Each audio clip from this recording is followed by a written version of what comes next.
విషయం ఇటీవల కాలంలో ఏమి జరిగింది, బీసీల వైపు నుంచి ఇప్పటి వరకు ఏమి జరిగింది, నేనేం చేసినా ఇంకా ఏం చేయాలి అనేటువంటి నివేదిక మీ ముందు పెడతా ఉన్నా. ఎందుకంటే నేను కాంగ్రెస్ పార్టీలో జాయిన్ అయిందే రాహుల్ గాంధీ గారు మాకు రిజర్వేషన్ పెంచి కులగణన చేస్తామనేటువంటి ఒక మాటకు జాయిన్ అయిన తప్ప ఇంకో దానికి కాదు.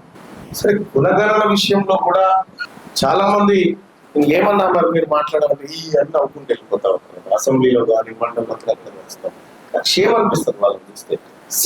సిగ్గుతో ఫీల్ అయితే వాడు మా కూడా చెప్పుకోవడానికి. వాళ్ళ రాష్ట్ర ప్రభుత్వం ఆచార్యులాగా మీ ముందైతే ఒకటి పెట్టాలి. నేను ఇప్పటి వరకు అనేక ఆధారాల ద్వారా సమగ్ర కుటుంబ సర్వే, కుల సర్వే లెక్కలు తప్పు అని చెప్పే ప్రయత్నం చేస్తాను. సో అవి గతంలో జరిగినాయి, ఇప్పుడు జరిగినాయి అని రకరకాలుగా ముఖ్యమంత్రి గారు ప్రతిసారి ఎవరు వస్తారో చర్చకు రావాలంటే తాగుతారు. ఆ పరిస్థితి కనిపిస్తాం. నేను ఇవాళ మీ ముందు నా ఆవేదన పెడతాను. 2023, 2024 సోషియో ఎకనామిక్ అవుట్లుక్ అని ఒక పుస్తకాన్ని రాష్ట్ర ప్రభుత్వం రిలీజ్ చేసింది. ఆన్లైన్ లో చూడండి. దాంట్లో జిఎస్డిపి గురించి చర్చ జరిగింది.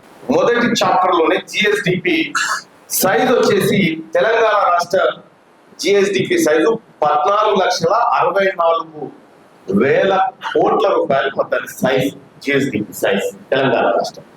ఈ 14,64,000 కోట్లు ఏవైతే ఉన్నాయో వీటిని మన రాష్ట్రంలో ఉన్నటువంటి తలలకు పంచారు. పర్ క్యాపిటా కింద ఎంత పంచారు? ఒక తలకి 3,47,000 రూపాయల చొప్పున పంచుకుంటూ వచ్చారు తలకి. మరి మొత్తం ఎకానమీ సైజు డివైడెడ్ బై పంచినటువంటి 3,47,000 కొడితే జనాభా రాదా? నేను అడుగుతా ఉన్నా. అంటే నేనేమో రాంగ్ అయితే కరెక్ట్ చేయండి. 14,64,000 కోట్లు డివైడెడ్ బై 3,47,000. ఇది కొడితే తెలంగాణ జనాభా 4,21,23,4 4,21,23,740. ముఖ్యమంత్రి రేవంత్ రెడ్డి గారి బొమ్మ ఓవైపు, ఇంకోవైపు బట్టి విక్రమార్క గారి బొమ్మ వేసి అవుట్లుక్ రిలీజ్ చేసి పెట్టిన బుక్. నేను ఎక్కడి నుంచి ఒక లెక్క తెలియదు మళ్ళా. మరి ఇప్పుడు నేను చెప్పింది ఏమైనా తప్ప? ఏమైనా తప్పుంటే మనం సరి చేసుకుంటాం. ఎందుకంటే పర్ క్యాపిటా 3,47,000 రూపాయలు ఈ దేశంలోనే నెంబర్ 1 చెప్తా ఉన్నాం. సరే, అది ఎవరి దగ్గర ఉంది సంపద, ఎవరెవరికి కుదిరాని సెకండ్. కానీ పర్ క్యాపిటా అనేటువంటి లెక్క మొత్తం జిఎస్డిపి సైజు మన దగ్గర ఉన్న తర్వాత జనాభా లెక్క బయటకు వచ్చింది కదా. మరి నువ్వు 3,70,000 మంది అని ఎట్లా చెప్పగలుగుతావు? ఇక్కడ 3,70,00,000 మంది అని ఎట్లా చెప్పగలుగుతావు? మరి ఈ మిగతా 51,00,000 మంది ఏమైపోయి ఏం కావాలో చెప్పంటున్నారు. కానీ నా వర్గాలకు కావాల్సినటువంటి అంశాలను అడిగితే సస్పెండ్ చేసి, సరే ఓకే, ఆ సస్పెన్షన్ కు భయపడు, బాధపడు, ఏదో అయ్యేటువంటి పరిస్థితిలో తీర్మానం లేడు. ఆ పరిస్థితి కూడా రాదు. ఇవాళ తెలంగాణ రాష్ట్రంలో మన తల్లను కరెక్ట్ గా లెక్క పెట్టడానికే మనకు కుదరతలేదు. ఒక రజక సోదరుడు బట్టలు ఉతికి అన్ని ఇళ్లలో బట్టలు తీసుకొచ్చి కుప్ప పోసి ఉతికి ఎవరి ఇంట్లో వాళ్ళ లెక్క బరాబరా చెప్పేస్తుంది. ఓ యాదవ సోదరుడు ఓ 1000 గొర్రెలు ఆయన 100 గొర్రెలు ఉంటే 100 పక్కకు తీయగలుగుతాడు అందరికి. ఇంత పెద్ద వ్యవస్థ ఉన్నటువంటి ప్రభుత్వం మన లెక్కల్ని పక్కాగా చెప్పడానికి ఎందుకు ఇబ్బంది పడతా ఉందంటే దాని వెనుకాల దాగి ఉన్నటువంటి కుట్రనే ఈడబ్ల్యూఎస్ రక్షించుకోవడానికి చేసినటువంటి కార్యక్రమం. దీన్ని నేను ముఖ్యమంత్రి గారికి 4 సార్లు నివేదించిన. మా బీసీలకు రిజర్వేషన్ పెంచాలనేటువంటి అంశం వచ్చినప్పుడు కమిషన్లు, కోర్టులు, డెడికేట్ కమిషన్ ఇవన్నీ చెప్తారు. ఈడబ్ల్యూఎస్ కోటాను ఇక్కడ ఏ కమిషన్ ద్వారా ఇంప్లిమెంట్ చేస్తా ఉన్నారు, ఇక్కడ వాళ్ళ జనాభా ఎంత ఫిక్స్ చేసిండ్రు, ఈ అన్ని అంశాలు అడిగితే ఆయన పట్టించుకోలేదు. నేను హైకోర్టు స్థాయిలో జ్యుడిషియరీలో కూడా బీసీల పాత్ర ఉండాలని చెప్పి రెడ్లను అడిషనల్ అడ్వకేట్ జనరల్ వేస్తే నేను పోయి అన్న ఒక బీసీ వాళ్ళకి అడిషనల్ అడ్వకేట్ జనరల్ అంటే నాకు ఇచ్చే ఇంట్రెస్ట్ లేదని చెప్పి, అలాగే బీసీ పిల్లలు చదువుకుంటున్నటువంటి ఓవర్సీస్ స్కాలర్షిప్ ఫైల్ మీద సంతకం పెట్టామని టేబుల్ మీద ఉందంటే దాని మీద ఆలోచన చేద్దామని. ఇలా 50,000 ఉద్యోగాలు శరవేగంగా భర్తీ అంటే అదేదో మన ఉద్యోగాలు భర్తీ చేయడానికి కాదు, ఈడబ్ల్యూఎస్ తొందరగా నింపుకొని పక్కకు పెట్టుకోవడమే. మరి తీర్మానకి మీరందరూ ఓట్లేసి మీరందరూ గెలిపించి నేను రేవంత్ రెడ్డి గారి భజనలో, కాంగ్రెస్ పార్టీ భజనలో, లేకపోతే ఇంకో పార్టీ భజనలో చేయడానికి అక్కడికి పోను కూడా అవసరం ఉండేది. నేను కానీ నా మిత్రులు కానీ అందరం కూడా ఇవాళ బీసీ వాదాన్ని బలంగా చెప్తా ఉన్నాం, బలహీనంగా చెప్పట్లేదు. గతానికి ఇప్పుడున్నటువంటి తేడాను దయచేసి గమనించండి. బలంగా చెప్తా ఉన్నాం, బలహీనంగా చెప్పట్లేదు. బలహీనమైనటువంటి వాడు బలహీన వర్గాలు, ఎస్ వీఆర్ బిగ్ క్లాస్ అనేది ఒక పాజిటివ్ థాట్ ని క్రియేట్ చేస్తుందన్న ఉద్దేశంతో మేమంతా ఒకే క్లాసు బిగ్ క్లాస్ అని చెప్తా ఉన్నాం. దానితోటే ఇవాళ యువత కనెక్ట్ అవుతా ఉంది, మేధావి వర్గం ఆలోచన చేస్తా ఉంది, అందరూ కూడా అటువైపు ఆలోచన. ఇదే నినాదంతో, ఈ బీసీ నినాదంతో మనం మొదటిసారిగా ఎమ్మెల్సీ ఎన్నికలు ఎదుర్కొన్నాం. ఎమ్మెల్సీ ఎన్నికలు ఎదుర్కొన్నటువంటి సందర్భంలో వాస్తవానికి ఆ వాదం ఇంకా పూర్తి స్థాయిలో కూడా బలపడలేదు. కానీ మనోళ్ళు 2-3 అభ్యర్థులు నిలబడితే 5,200 ఓట్లు, అంటే దాదాపు 25% ఓట్లను బీసీ వాదం వైపు తీసుకురాగలిగాం ఆ ఎన్నికలు. అలాగే ఇక్కడ కూడా కంప్లీట్ గా బీసీ వాదం మీద 60,000 ఓట్లు తీసుకురాగలిగాం. మీరు నిధులు అడగండి, కార్పొరేషన్లు అడగండి, ఇంకేమన్నా గొడ్లు బర్రెలు అడగండి, కానీ మీరు కుర్చీలు అడుగుతా ఉన్నారనేటువంటి ఒక కుట్ర స్టార్ట్ అయింది. మరి మేధావి వర్గాన్ని నేను అడుగుతా ఉన్నా, ఆచార్యులారా, ఇక్కడ వాస్తవానికి నేను ఒక 10 మందినన్నా ప్రొఫెసర్లను పెట్టి అసలు వాళ్ళు ఏం ఆదేశిస్తారో, నాకు వాళ్ళు ఏమనుకుంటారో నా గురించి, నేనేం చేయాలని ఆదేశిస్తారో అన్నటువంటి ఉద్దేశంతో వచ్చిన. కానీ ఇవాళ ఇంతమంది మీరు వచ్చి ఒక వేదిక మీదకి వచ్చి ఒక అంశం పైన ఎక్కువ మంది ఎక్కువ చోట మాట్లాడుకోవడమే ఉద్యమం అని నేను భావిస్తాను. ఒకే అంశం పైన ఎక్కువ చోట్ల ఎక్కువ మంది మాట్లాడుకోవడం ఉద్యమం.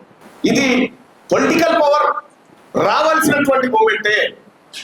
ఇది తాత్కాలికంగా కొన్ని హక్కుల కోసం జరిగేది కాదు, ఇది శాశ్వత విముక్తి ఉద్యమంగా జరగాలి అనేటువంటిది ఒక ఆలోచన. దానికోసమే ఇప్పటిదాకా నేను చేసిన కార్యక్రమాలు మీరు కల్లారా చూసి నేను వచ్చి మీ ముందు నిలబడ్డా. నేనేం చేయాలి మీ అందరికీ తెలుసు.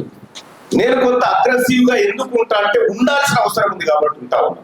ఏదో సోపు కోసం కాదు, ఉండాల్సిన అవసరం ఉంది కాబట్టి ఉంటా ఉన్నా.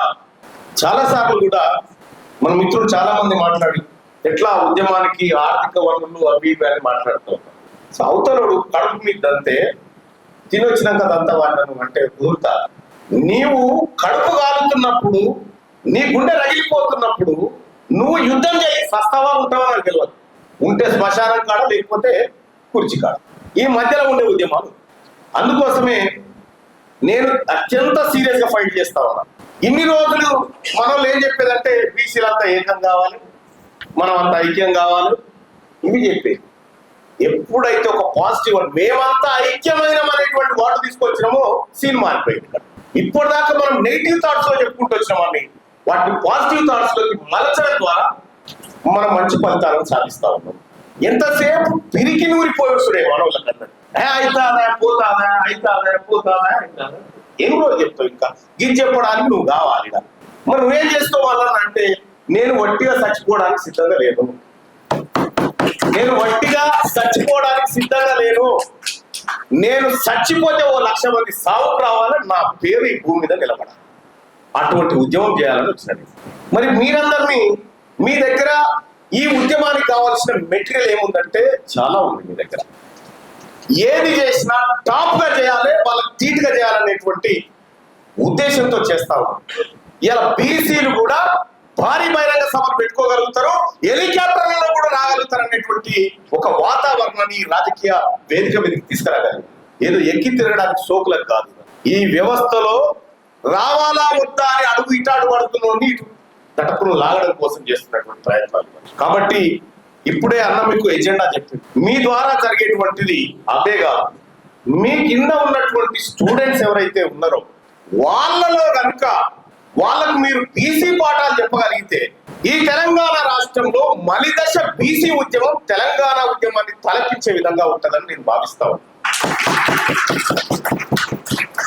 ఇది అన్నట్టుగా ఈ 12వ తారీఖు మీటింగ్ పెట్టుకొని వెళ్ళిపోయేది కాదు.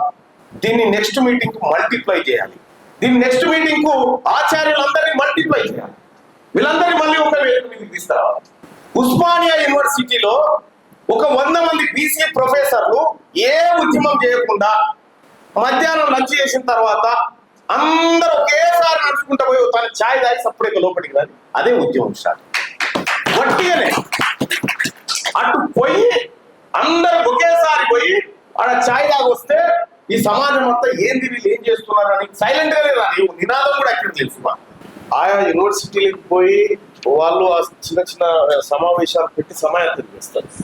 కానీ మానిటరింగ్ సిస్టమ్ అయితే ఉంటేనే సక్సెస్ చేయగలుగుతాం. లేకపోతే ఇప్పుడు ఈ సమావేశాన్ని కూడా తీసుకురావడం కోసం మా నర్సన్నాయులందరూ కూడా కూర్చోబెట్టి ఒకరొకరికి ఇండివిజువల్ గా పట్టుకొని చాలా తతంగమే చేయాల్సి వచ్చింది. సదస్సు పెద్దది అనుకుంటున్నాం కాబట్టి సమన్వయానికి కూడా ఒక వ్యవస్థ ఉండాలి. అది చేస్తేనే మనం పర్ఫెక్ట్ గా సక్సెస్ అవుతాం. రెండోది, ఇప్పుడు చెప్పినటువంటి మీ అందరు చెప్పినటువంటి సూచనలు, మీరు చెప్పినటువంటి ఆలోచనలు ఏవైతే ఉన్నాయో అవి చాలా విలువైనటువంటి అంశాలు. ఆ అంశాలు ఇక్కడితో దీంట్లోంచి కంక్లూజన్ వస్తుందని నేను కూడా అనుకోవట్లేదు.